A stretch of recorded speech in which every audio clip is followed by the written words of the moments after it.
so. Yeah. Oh, listen to this. Et le beau temps, c'est une ambition assez tentante en ce moment. Mais attention, ça peut être dangereux. Alors Laurence Beauvillard est allée rencontrer des scientifiques spécialisés de la météo, spécialistes de la météo, et une seule ambition qui pourrait paraître comme ça un petit peu justement large, eh bien essayer de ralentir le réchauffement climatique. Comment? Avec une bonne idée.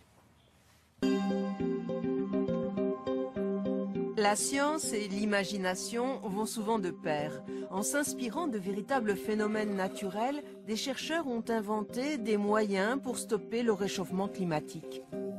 C'est de la géo-ingénierie. Pour l'instant, c'est encore un futur improbable. Tout d'abord, il faut dire que ces techniques n'existent que sur le papier. Elles n'ont jamais été mises en œuvre. Certaines sont d'ailleurs complètement irréalistes et d'autres, par contre, apparaissent plus faisables, même si les technologies n'existent pas encore.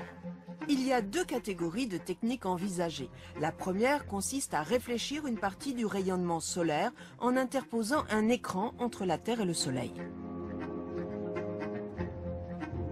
Donc on peut faire ça de plusieurs manières. Une première manière consisterait à injecter des particules dans la haute atmosphère de manière à réfléchir ce rayonnement solaire et à refroidir le climat à la manière de ce qui se passe lorsqu'il y a une grosse éruption volcanique.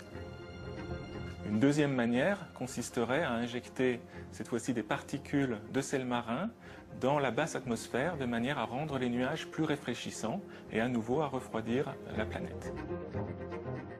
Un deuxième problème, c'est que toutes ces particules ne restent pas dans l'atmosphère, elles retombent très rapidement et donc il faut les injecter en permanence.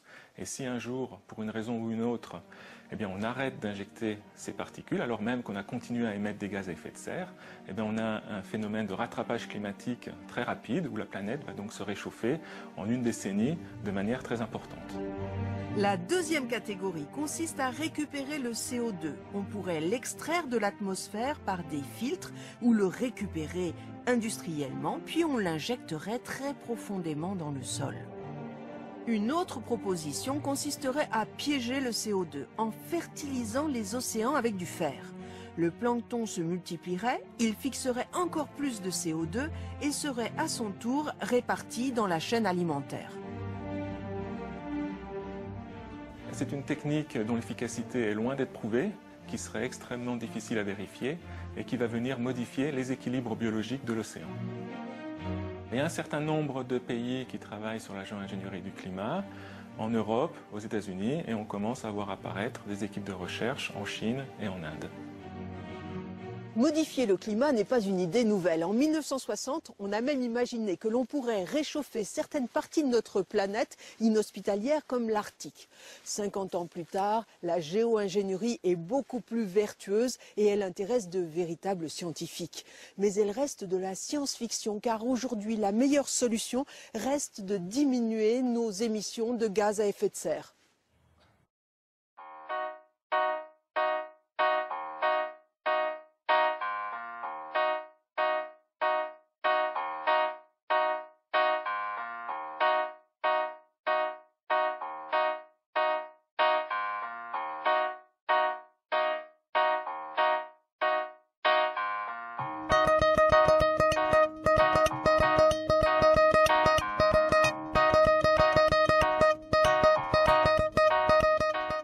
En ce moment, c'est vraiment du très beau temps partout ou presque.